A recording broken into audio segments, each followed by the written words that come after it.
So hello guys, good morning, good afternoon, good evening. तो previous जो class है उसमें हमने आर्टिकल 36 डिस्कस किया था, जिसमें डेफिनेशन ऑफ जो है स्टेट थी with respect to DPSPs. Article 37 क्या कहता है? ये कहता है कि इंडियन कॉन्स्टिट्यूशंस जो है वो आउटलाइन करता है non justiciable nature of directive principle of state policies. In part 4 it declare this principle fundamental in governance and imposing duties on a state to apply in law making. मैं आपको exact इसका text बताता हूँ। Article 37 जो constitution के अंदर है वो कहता है the provision contained in this part shall not be enforceable by any court. मतलब जो provisions DPSPs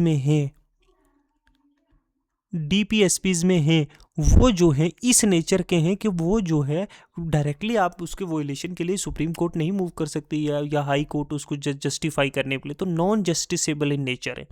unlike fundamental right जो आर्टिकल 32 के तहत जो है राइट टू कॉन्स्टिट्यूशनल रेमेडी के अंदर आप जो है कॉन्स्टिट्यूशन जो है कोर्ट में मूव कर रहे थे या 226 के अंदर आप हाई कोर्ट डायरेक्ट जा रहे थे। बट लेकिन इसका मतलब ये नहीं है कि आप इसके वोलेशन पे कोर्ट में नहीं जा सकते। बट द प्रिंसिपल ये इनकी फिर क्या फ़ायदा, लेकिन ये बड़े इंपॉर्टेंट है। There on laid down as nevertheless, ये फंडामेंटल है in governance of a country. मतलब एक देश को चलाने के लिए, उसकी गवर्नमेंट को चलाने के लिए बहुत ज़रूरी है, क्योंकि ये ड्यूटी है स्टेट की कि ये इन सारे प्रिंसिपल्स को, जो directive principle of state policy DPSPs को जो है जब आप लॉ और कानून इस मुल्क के लिए बनाएं तो उसमें अप्लाई करें। This working has remained unchanged since the constitutions adoption. ठीक है, ये नहीं कि मतलब आपको कोई राइट मिलेगा इसमें, लेकिन जब आप कोई कानून बनाओगे, जैसे राइट टू एजुकेशन बनाओगे, जैसे आप यूसीसी जो है यूनिफॉर्म सिविल कोड लॉन्च करोगे, तो भी ये भी एक क्या है, आर्टिकल 44 के अंदर क्या है, एक डीपीएसपी है। आप इक्वल जस्टिस के लिए काम करोगे, आप फ्री लीगल एड जो है, जो नहीं अफोर्ड कर पाते लोग, पुअर लोग, फ्री लीगल एड प्रोवाइड करोगे, उसके लिए कानून बनाओगे। ठीक है, उसके लिए कोई मैकेनिज्म और एक्ट बनाओगे, free legal aid article 39A में जो आता है। ठीक है, ये हम आगे पढ़ेंगे। तो ऐसी चीज़ें आप कानून में बनाओगे ताकि आप एक स्टेट को वेलफेयर स्टेट में प्रोवाइड कर सको। तो डीपीएसबी जो है, डीपीएसबी जो गाइड करता है पॉलिसी टुवर्ड ए वेलफेयर स्टेट। लेकिन हाँ, इसमें जुडिशियल इन्फोर्समेंट नहीं है, जैसे फंडामेंटल राइट में है। कोर्ट जो है वो मजबूर नहीं कर सकती स्टेट को करने पे डीपीएसबीज को लागू। लेकिन वॉयलेशन में इन्फ्लुएंस इंटरप्रिटेशन, मतलब इट बाइंड लेजिस्लेचर, ये मॉरली और पॉलिटिकली जो है बांध के रखता है कानून बनाने वाले लोगों को, पार्लियामेंट को, लेजिस्लेचर को। उनको ये चीज़ें करनी होगी, नहीं तो लोग देख रहे हैं कि ये डीपीएसपीज में दी गई हैं, दिस काइंड ऑफ थिंग्स एक गवर्नमेंट शुड डू, प्रमोट करने के लिए social justice, as seen in case in Minerva mill versus union of India 1980 का है, जो बैलेंस करता है rights and directives.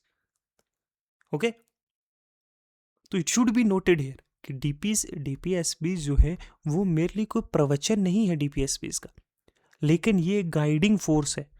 Guiding force है, जो बैठे हुए लोग हैं, जो कानून बना रहे हैं, जो इस देश की गवर्नेंस, जो इस देश को चला रहे हैं, उनके लिए। और लोगों को बताया गया कि ये चीज़ें जो है एक स्टेट में होनी चाहिए, एक वेलफेयर पीपल के लिए, social harmony, social justice provide करने के लिए। चाहे वो एजुकेशन के राइट है, जो तो बाद में फंडामेंटल राइट हो गया। ठीक है, चाहे वो इस देश को जो है इंटरनेशनल पीस और सिक्योरिटी की बात है, जुडिशरी फ्रॉम एग्जीक्यूटिव सेपरेशन होना चाहिए, सेपरेशन होना चाहिए जुडिशरी फ्रॉम एग्जीक्यूटिव, जुडिशरी का और एग्जीक्यूटिव का जो है वो सेपरेशन होना चाहिए। अगर ये दोनों आपस में मिल रहे हैं तो लोगों को पता है कि ये देखो there is some grey area, तो ये एक डीपीएसपी है, इसे लॉ लागू करना चाहिए लोगों, एक देश को चलाने के लिए।